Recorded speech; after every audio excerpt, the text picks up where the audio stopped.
Amar Rabbi Elazar says, Inu nafku lemidbara leestakla. They went into the desert because they thought they were going to see what they had. Kutsha berichu natal ziva yekara dilei mitaman. The Creator took away that light. Vinun azlu leestakla be velo ashkachu. And they went to see that light, that mirage, and it wasn't there. And here Rabbi Shimon Bar Yochai makes a statement that if we can all again remember this. Amar Rabbi Shimon says, Ad havu azli b'midbara, as they were traveling now in the desert, itgale alayu reshuta achara. The negative side, the side where all the darkness and depression and sadness and confusion comes from, began to shine upon them. How did this happen? The Israelites are at the Yam Suf, at the Red Sea, and there's the great miracle of the 72 names and the splitting of the sea. And afterwards they have visions and connections that the greatest prophets have never had. And a few days later, they have nothing. And the powers of negativity, the powers of Amalek are starting to shine down on them. How did it happen? And the answer is simple.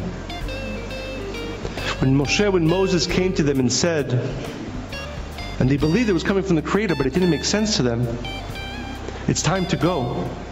They said, 1 second. No. Let's figure this out. Let's make sure we're not going anywhere. We're not accepting this unless it makes sense to us now. How many times do we do that? Right? Something happens or somebody does something and we're going to say, I'm upset. And I can't be calm about this until I understand right now how this is good for me, how this makes sense for me. I'm not going anywhere. I'm not getting calm. I'm not getting okay. I'm not getting happy. No, I need to understand right now.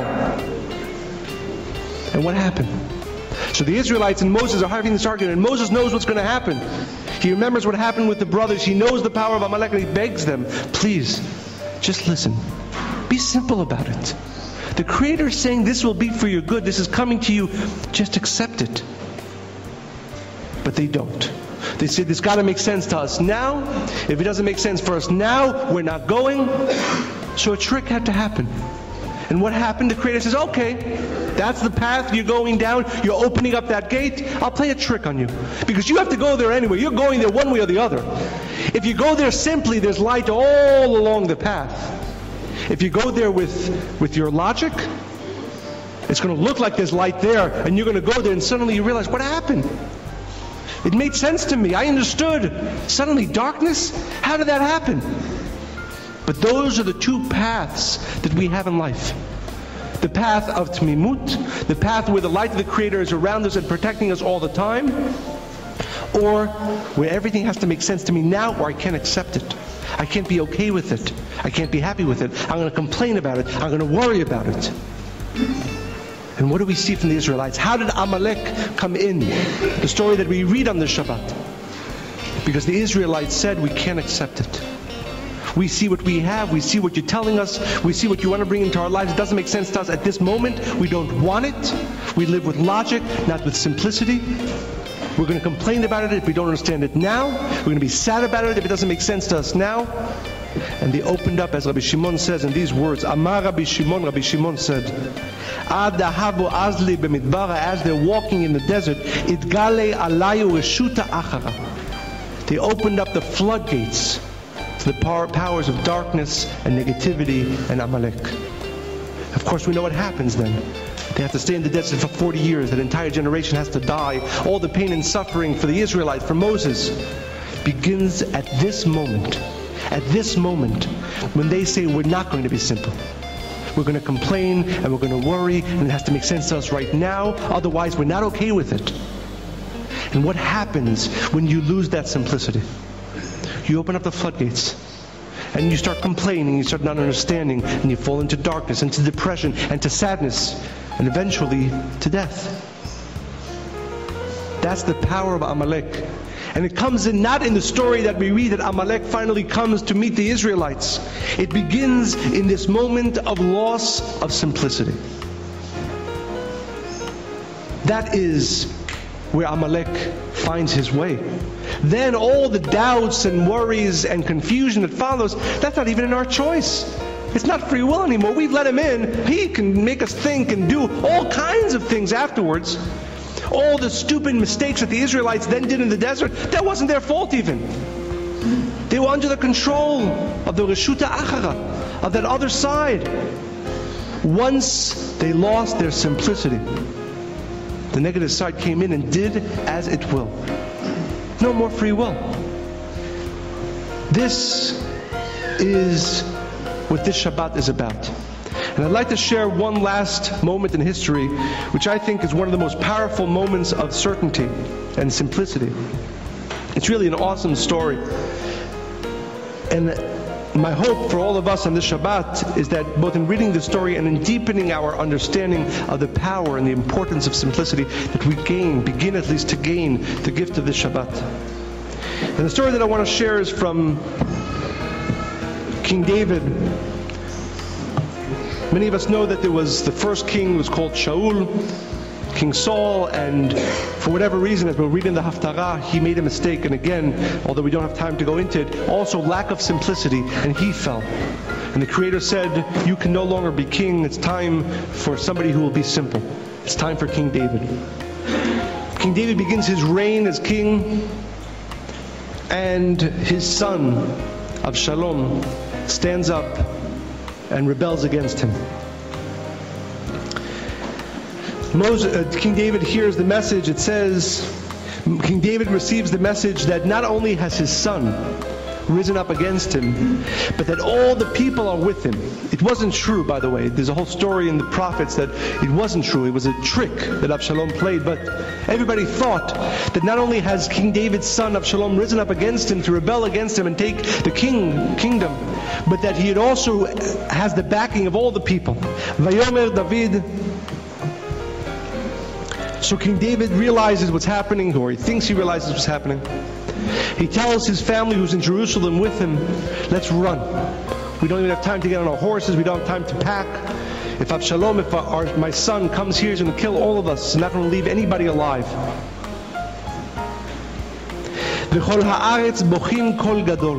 And all those people who are with King David and everybody around is crying. What a moment of sadness, what a moment of despair, one would think. Imagine the emotions and the doubts that could possibly come into King David's mind. God, I'm only king because you told me to be king. I don't want this. Do I deserve this? A rebellion for my son? Aren't you protecting me? What's going on here? Can we imagine the amount of possible doubts and worries and complaints that King David can have? וכל העם עוברים והמלך עובר בנחל קדרון וכל העם עוברים על פני דרך את המדבר. King David realizes he's got to run away into the desert. Those who are with him run with him into the desert, and they're crying as they're walking. והנה גם צדוק וכל הלוויים איתו נושאים את ארון ברית האלוקים.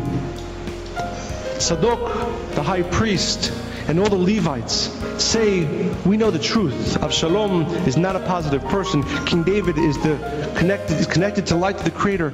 If he's leaving Jerusalem, and it's possible that Avshalom, his son, is going to come and take over the city, let's take out the ark that we spoke about last week.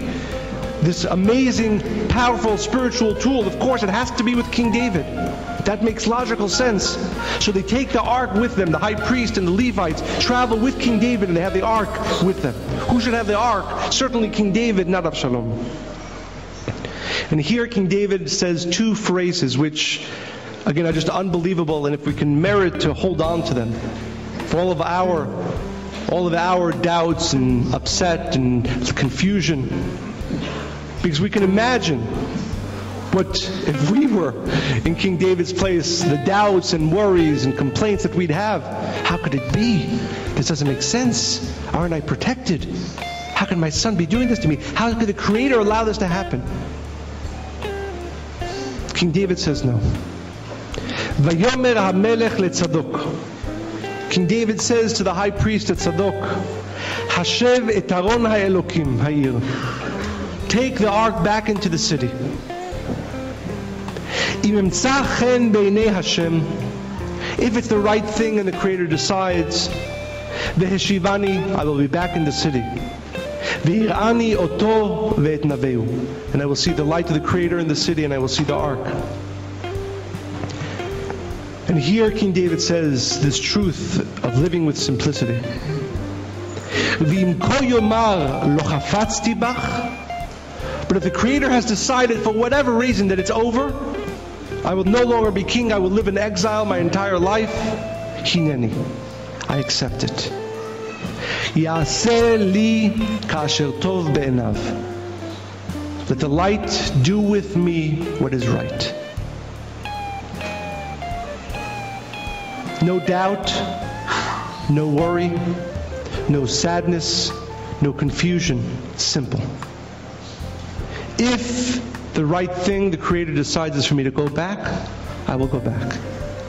If the Creator has decided this time in my life has ended, hineni, I accept it. One word, simply. Ya'aseh li ka'asher tov be'enav. Let the light of the Creator do with me what is right. This is living simplicity. And of course we know what happens. King David has some of the greatest revelations, as the Zohar tells us, in the desert that he runs away. When he runs away from his son, he achieves the highest levels of connections. Of course, he goes back to Jerusalem. Of course, he continues to be king. Of course, he continues to reveal a tremendous amount of light. But what would have happened? What would have happened if any of us would have been around King David at this time? And we would have convinced him, King David, now is the time to worry. Now is the time maybe to complain. Now is the time not to understand. Now is the time to doubt.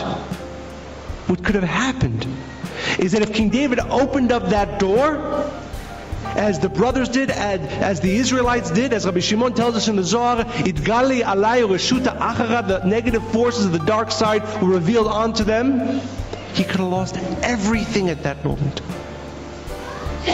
When we talk about living with certainty, it's not just about the big things, it's about the little things. Every time we're upset, every time we're disappointed, how could this happen to me? You know what we say next time? We remember King David. Maybe we're also remember what Rabbi Shimon tells us. I can't allow this worry, this complaint. Because if I do, I know what happens. It's not just about this moment. It's about the fact that I open up the gates, as Rabbi Shimon tells us, to Reshuta Achara, to the negative side. And then anything can happen. King David, and again, these are unbelievable words that if we merit to keep them in our mind and begin at least to truly live them a little bit. And I'll read them again because I find them to be some of the most powerful words concerning this idea of living simply. If the Creator has decided that for whatever reason this has to end right now, hineni, I accept it. Ya'aseh li ka'asher tov be'enav. Let the light do with me what is right. And when a person lives his life in this way, as Rav Brandwein promises the Rav, lo yimna tov va'olech tamim. If you walk with simplicity and earn, like we said, then I want to again differentiate greatly between having simple simplicity, like a simpleton, or the simplicity that is worked on a lifetime and earned and worked towards and understood. That's what we're talking about. This is a life's work. But the gift of this Shabbat, if we ask for it, if we beg for it, if we receive it, is to have this power of simplicity. Because what this does, what this Tmimut does, it closes the door to any Amalek, to any doubt and confusion and darkness. Because now we understand that it's not just about the fact that with certainty I draw light and blessings and fulfillment, but that it is, if without it, if I open up the door to Amalek, anything can happen. Anything can happen. Happen with the brothers, it happened with the Israelites in the desert. We ask on this Shabbat, and this is the gift of Shabbat Zachor, and that's why it's the one Shabbat of the year. Everybody has to hear every single word. Because without this, you're just open for all forms of darkness and negativity.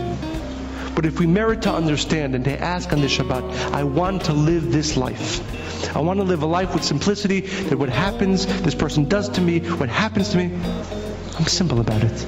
I know this is coming from the light. Ya'aseh li ka'asher tov be'enav. I want the light to do with me what is right. And with that simplicity, we hermetically seal ourselves to the forces of Amalek, to the forces of darkness. This is one of the greatest gifts we can receive in our lives. Therefore, it's one of the greatest Shabbats of the year. Therefore, everybody has to hear it. And again, may we all merit on this Shabbat to have elevated to this level of simplicity, to understand it, to live it, and through it to be completely closed off to any darkness, to any negativity, to any Amalek. Shabbat Shalom.